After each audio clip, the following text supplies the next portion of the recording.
Kemarin, saya meeting santai dengan teman-teman lama yang dulu kami pernah bisnis bareng. Kesimpulannya, mereka sepakat membeli kepemilikan sebuah usaha saya yang saya jual karena butuh cash keras. Saya sedang fokus pengembangan bisnis. Salah satu dari mereka menceritakan bahwa dia drop sebuah proyek besar di Siak karena masalah financial closing. Tidak dapat dukungan dana. Saya bertanya, "Loh kok proyek Siak nggak jadi dilanjut? Kan bagus banget, Pak." "Waduh, sulit banget sekarang cari pinjaman di zaman sekarang ini, Mas." Demikian dia menjelaskan. Swasta murni, kalau greenfield company sulit bergerak, katanya kemudian. Tahun kemarin bukannya ada dengar-dengar Bapak ke Cina cari pembiayaan, saya menyelidik. Nah, ini kalau ke Cina kembali ke masalah idealisme, bukan masalah uang. Sudah taken, sudah dapat DP, saya balikin semuanya. Nggak bisa jawabnya. Tadinya saya berpikir dengan siapapun bisa berbisnis. Namun ternyata ketika bolak-balik ke Cina, kesimpulan saya satu. Demi nasionalisme saya tolak dan lebih baik nggak saya jalankan proyeknya. "Wah Pak, kok segitu ekstrim banget?" saya bertanya lagi. "Begini," katanya menjelaskan. "Saya ke Cina berbisnis tidak masalah. Sekali lagi, berbisnis dengan Cina tidak masalah. Yang saya mundur adalah berbisnis dengan BUMN Cina. Dengan mata kepala sendiri saya melihat dan memahami setelah bolak-balik dengan mereka dalam setahun. Pertemuan demi pertemuan, diskusi demi diskusi, dan menyaksikan sendiri apa dan siapa mereka. Cina membagi dua secara global bisnisnya. Dalam negeri, swasta yang mengelola. Dan kira-kira mungkin 80%-nya swasta.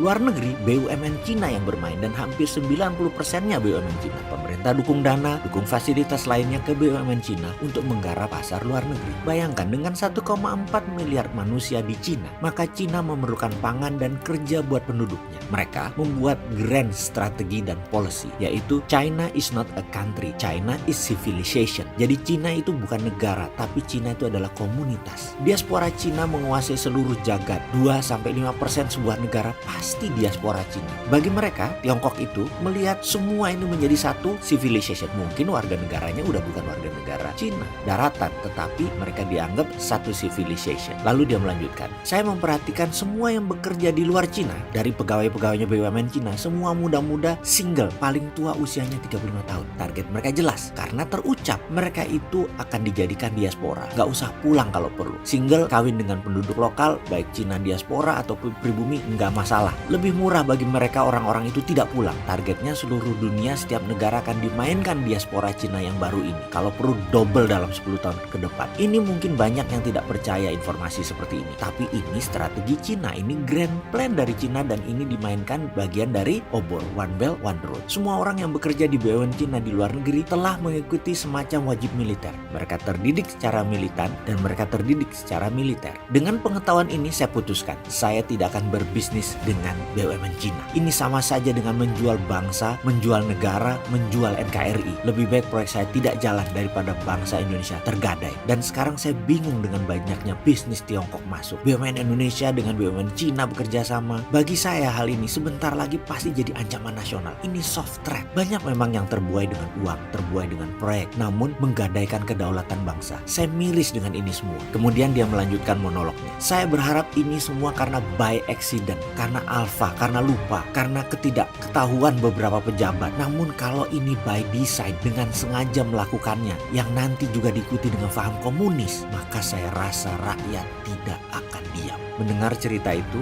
saya dalam hati berkata, "No comment."